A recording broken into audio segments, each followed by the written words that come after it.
Not every urgency is an emergency.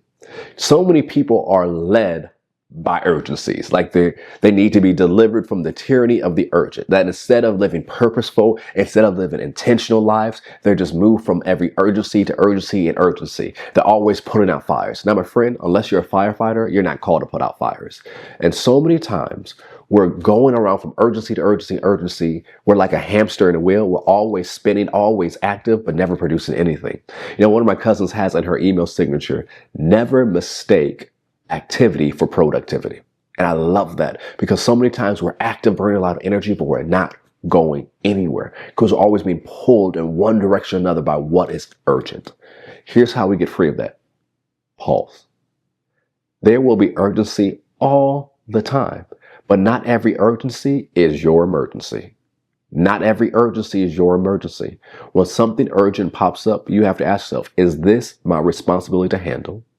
And two, do I need to handle it right now? Well, this thing I'm being presented with, is it something that I have to do now, or can I do it later? Can I delegate it to somebody else? Because especially as you take steps forward in what God has for you and you make decisions to live in the rhythm of rest, urgent things are always going to pop up. But just because the urgent thing pops up doesn't mean you have to handle it then. It doesn't mean you actually have to handle it. It may not be your responsibility to handle. But first, you got to change your mindset because some of us live by urgency.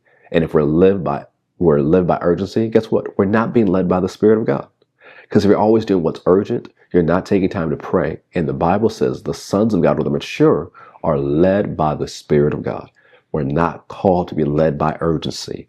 We're called to be led by the Spirit.